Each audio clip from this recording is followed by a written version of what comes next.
Teknologi, kita akan simak liputan dari Voice of America berikut ini untuk Anda. We begin with breaking news. Yang dirasakan oleh masyarakat, pergeseran budaya juga mempengaruhi psikologis masyarakat. Berikut liputannya.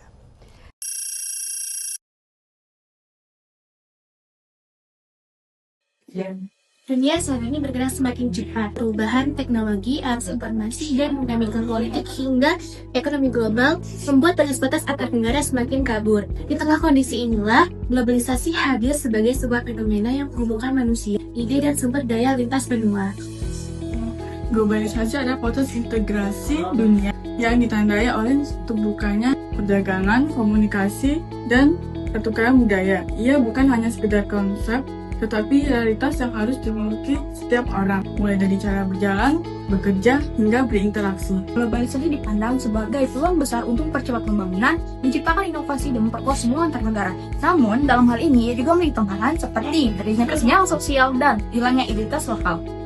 Dalam hal ini, globalisasi mempengaruhi dunia melalui jaringan ekonomi global, perkembangan teknologi digital, dan mobilitas manusia yang kian tambah berkas. Semua ini membentuk satu ekosistem yang saling bergantung.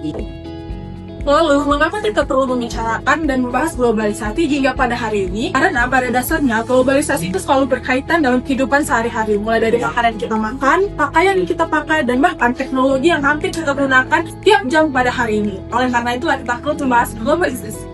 Akan tetapi, muncul satu pertanyaan besar. Apakah globalisasi memang benar-benar memberikan dampak positif yang disebut pada banyak orang? Atau hanya ke segelintir orang saja? Pertanyaan inilah yang kemudian dikirim sehingga satu.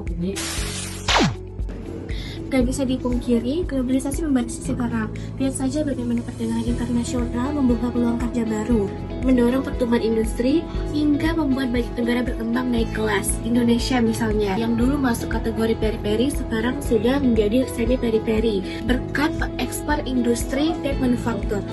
Globalisasi juga mempercepat transfer teknologi dan investasi. Di era revolusi industri 4.0, kesempatan ini bisa dimanfaatkan untuk mencetak tenaga kerja stabil. Pabrik dan sektor manufaktur kita sudah menyerap jutaan tenaga kerja, menjadikan Indonesia salah satu 5 besar negara dengan kontribusi industri terbesar di dunia.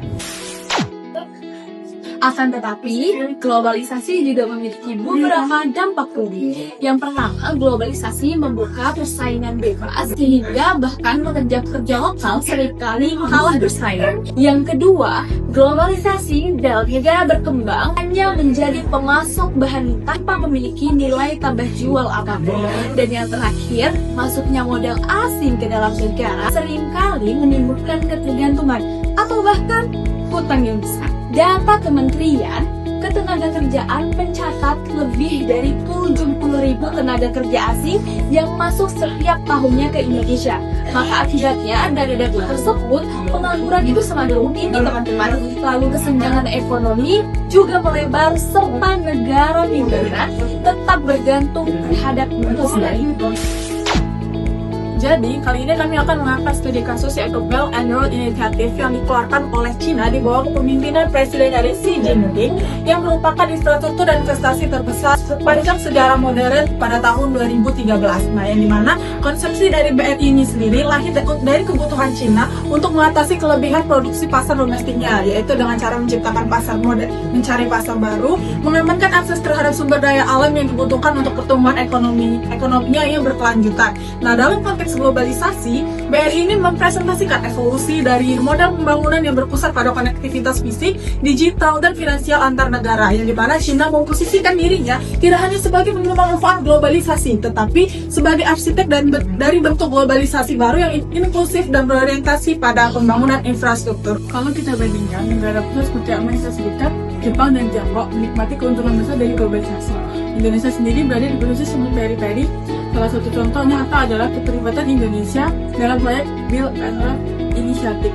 Melalui proyek ini, investasi infrastruktur dari Tiongkok masuk ke Indonesia seperti pelabuhan, rel kereta, hingga kawasan industri dibangun. Tampaknya peluang ekonomi terbuka lebih luas, industri manufaktur tumbuh, bahkan jutaan lapangan kerja tercipta. Tapi di sisi lain ada risiko besar yaitu ketergantungan pada modal asing dominasi perusahaan multinasional, hingga masuknya tenaga kerja asing dalam jumlah besar. Jadi BRI menjadi cermin bagaimana globalisasi bisa menjadi peluang sekaligus ancaman, tergantung bagaimana kita mengolahnya.